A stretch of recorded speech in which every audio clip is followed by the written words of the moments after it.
Il y a une question que tout être humain se pose un jour, immanquablement, souvent en silence, et parfois dans un cri de détresse.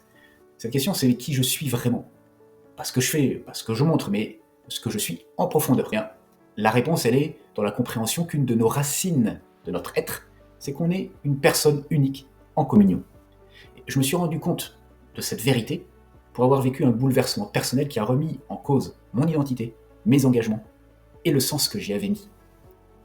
Quand je me suis retrouvé dans l'incapacité d'honorer les exigences humaines, affectives du célibat consacré en tant que prêtre, j'ai eu l'impression, et je l'ai vécu comme ça, que non seulement j'avais explosé intérieurement, mais que tout ce que j'avais construit sur le témoignage de mon célibat consacré s'écroulait. Alors comment ne pas désespérer de soi quand tout s'écroule ? Bien, dans cette vidéo, je vais te montrer comment ne pas être ébranlé par ces conflits existentiels qui sont inévitables. Mais on peut le vivre avec une certaine paix intérieure à partir du moment où tu comprends que tu es infiniment unique et que tu as une valeur qui ne dépend pas de ce que tu as fait, mais d'abord de ta nature profonde, de la vocation qui est inscrite que peut-être tu ignores et qu'il va falloir découvrir. Et surtout, comment cette vérité peut changer radicalement ta manière de vivre, d'aimer et de te relier aux autres, jusqu'à pouvoir te renouveler, justement, quand tu vis un bouleversement tel que tu sais plus qui tu es et ce que tu peux être.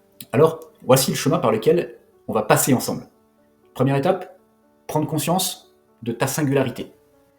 Deuxièmement, revenir à ta source la plus profonde. Troisièmement, entrer dans une vraie communion. Et quatrième étape, résister aux deux pièges qui peuvent te faire oublier qui tu es. Alors première étape, et là il y a un fait absolument surprenant, c'est que reconnaître sa singularité pourrait ne pas être si évident, mais on peut se rappeler qu'il y a eu environ à peu près 117 milliards d'humains sur Terre, mais jamais un seul autre toi. Tu es une personne, pas une fonction, même une combinaison génétique. Une personne, c'est un mystère. Une question qui ne se résout jamais. Qui suis-je ? Et la personne du mot latin persona ne répond pas à la question mais qu'est-ce que c'est ? Non, elle ne se réduit pas à des concepts comme la nature humaine. Elle n'est pas un objet d'analyse. Jean-Paul II avait cette très belle expression où il disait que l'homme est la seule créature que Dieu a voulu pour elle-même. Oui, parce qu'elle est un mystère, comme Dieu. Et nous sommes à l'image de Dieu. Et c'est une des conditions même de notre être à l'image de Dieu. Or Dieu est ce qu'il y a de plus inconnaissable. La caractéristique de la divinité, c'est d'être insaisissable. Cela aussi, l'image que nous sommes doit l'exprimer. Et nous n'arrivons pas à définir la nature de notre dimension spirituelle. C'est le plus complexe. Donc Dieu, comme personne, ne peut être appréhendé que dans son mystère. Et c'est pourquoi Dieu, comme l'autre, nous-mêmes, ne peut être compris que dans l'amour qui nécessite d'entrer en relation. Alors, prends conscience de cette singularité, indépendamment de l'état de vie dans lequel elle peut se cristalliser, ou dans la profession qui va la concrétiser. Comment je peux accepter de continuer de vivre en étant moi-même si je me confonds avec une mission ou un engagement ? Comme pour moi, dans l'exemple que je vous ai donné du célibat consacré. Et aujourd'hui, j'ai évolué, changé de vie. Je suis marié, père de famille et coach. Et pour autant, je suis resté fidèle à moi-même. Je n'ai pas renié mon âme, ni mes valeurs, ni ma spiritualité, bien au contraire. Alors un conseil précieux, écoute ce que tu te dis chaque matin et prends conscience de te dire cette vérité que tu es unique, irremplaçable, et que tu ne te réduis pas à aucune étiquette, et que tu es au contraire appelé à te réaliser pleinement. Et si tu veux vivre pleinement, tu dois savoir d'où vient ta valeur. C'est le point critique de cette deuxième étape, qui est de revenir à ta source. Dans la Bible, dans le livre de l'Exode, Dieu rencontre Moïse, et Dieu dit à Moïse, se révélant lui-même, « Je suis ». Et dans l'Évangile, on voit Jésus qui demande à ses disciples, « Et vous, que dites-vous ? Pour vous, qui suis-je » Et c'est Pierre qui répond et qui dit « Tu es le Christ, le Fils du Dieu vivant ». Eh bien, ces dialogues révèlent une chose capitale. L'identité ne se construit pas seule. L'identité se reçoit dans la rencontre. Et j'en veux pour preuve ce que la psychologie moderne reconnaît, l'identité se forme dans la relation. Et la révélation biblique va plus loin, puisque c'est dire aussi la psychologie moderne. Elle parle de la communion d'amour comme fondement de tout être humain. Alors un conseil, reviens chaque jour à cette source. Par la prière, si tu as la foi, l'écoute, la contemplation. Et c'est là que tu découvres en fait qui tu es. Et que cela te précède. Comme s'il s'agissait d'un trésor qui avait été déposé en toi et que tu dois découvrir. Comprendre cela, c'est le fait d'une révélation. Comme pour Pierre, à qui Jésus dit « Heureux es-tu, Pierre, parce que c'est mon Père qui est aux cieux qui t'a révélé cela. » Et là, on est dans l'ordre de la révélation divine, de la compréhension du mystère d'amour de Dieu, qui s'exprimait à travers Jésus auprès de ses apôtres.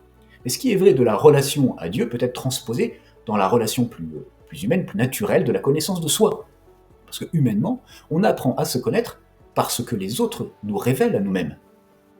Et que disent de toi ceux qui te connaissent? Est-ce que tu as déjà fait cet exercice de les questionner? Questionner ton entourage, que ce soit ta famille, tes proches, tes amis ou même tes collègues de travail. De les questionner sur ce qu'ils aiment en toi, ce qu'ils voient de toi, l'image que tu leur renvoies, et ce qu'ils aimeraient peut-être voir changer et évoluer. Eh bien ça, cet exercice, c'est une manière de prendre conscience de la troisième étape dans laquelle je veux t'amener, entrer dans la communion. Dans la sagesse biblique, 3 réalités sont désignées comme étant à l'image de Dieu. La personne, Adam, Ève, ou comme je vous disais, Pierre et Moïse, qui rendent compte de cette vérité de comment on découvre son identité dans la relation. Mais c'est aussi, deuxièmement, le couple homme-femme, qui est l'image d'unité féconde, et donc la famille, et par extension, la communauté spirituelle de l'Église, mais la communauté au sens le plus large possible de l'humanité. Fait marquant, l'amour de Dieu, qui est un et Trinité, dans notre foi catholique, chrétienne, n'est pas ni fusion, ni solitude. Et si on est à l'image de Dieu, c'est bien de comprendre de qui on est la réplique, et d'être le plus fidèle possible dans sa réalisation. Et on sait comment on passe de l'image à la ressemblance, et c'est tout le sens de notre cheminement humain et spirituel. Et bien, quand on regarde Dieu un et Trinité, on comprend qu'il n'est pas fusion ni solitude, mais un don mutuel et un accueil réciproque permanent. Et c'est ce que tu es appelé à vivre, avec toi-même, mais aussi dans la relation à l'autre, et qui plus est, dans ton couple si tu es marié, ou avec l'Église si tu es consacré. Et les deux états de vie ne s'opposent pas, ils sont des signes différents d'une même image de l'amour divin.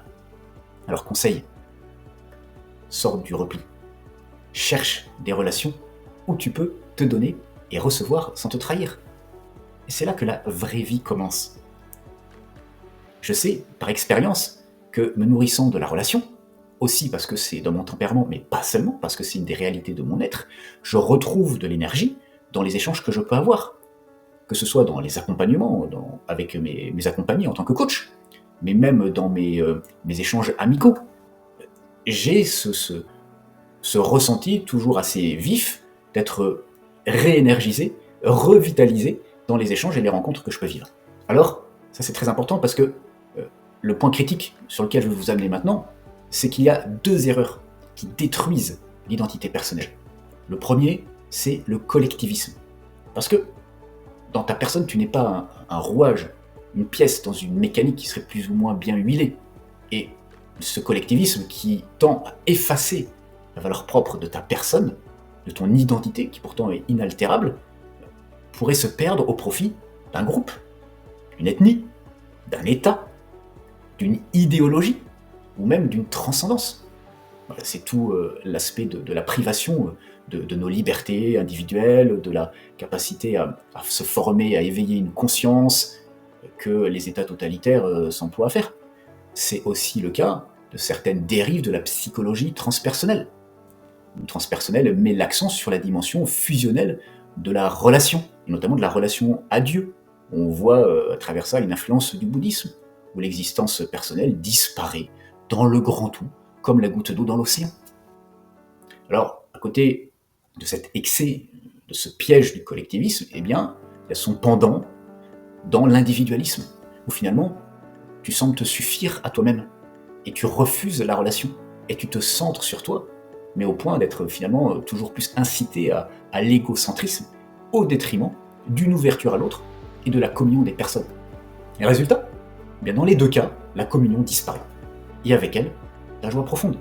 Parce que c'est soit la dilution de ta personne et de ta personnalité, par la privation de tes libertés et de ta conscience, comme on l'a dit, soit par l'exacerbation de ta personnalité, de tes qualités, mais jusqu'à finalement aussi tes humeurs et tes caprices, au point de te fatiguer les autres, et jusqu'à la fatigue de toi-même, de ne plus te supporter, et de ne pas trouver réponse aux conflits, aux questionnements existentiels que tu peux avoir.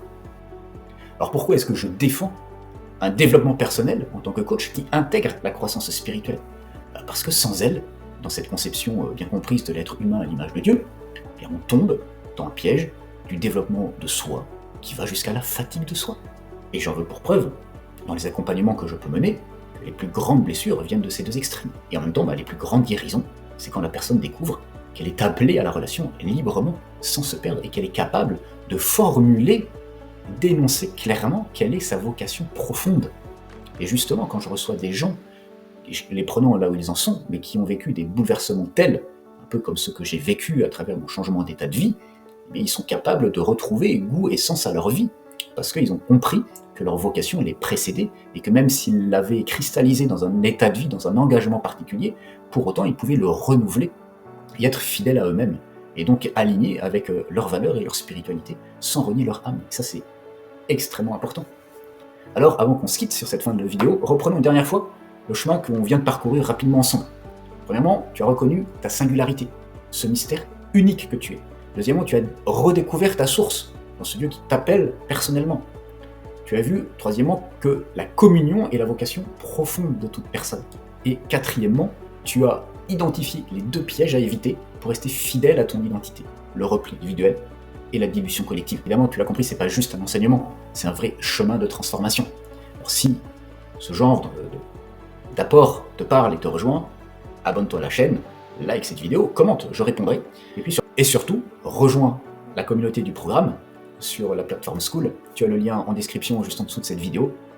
Et là, on approfondit toutes ces thématiques de l'anthropologie chrétienne, mais de ce que j'appelle du coaching intégral, où j'aide chacun à intégrer toutes les dimensions de sa vie dans son développement personnel et professionnel. À bientôt.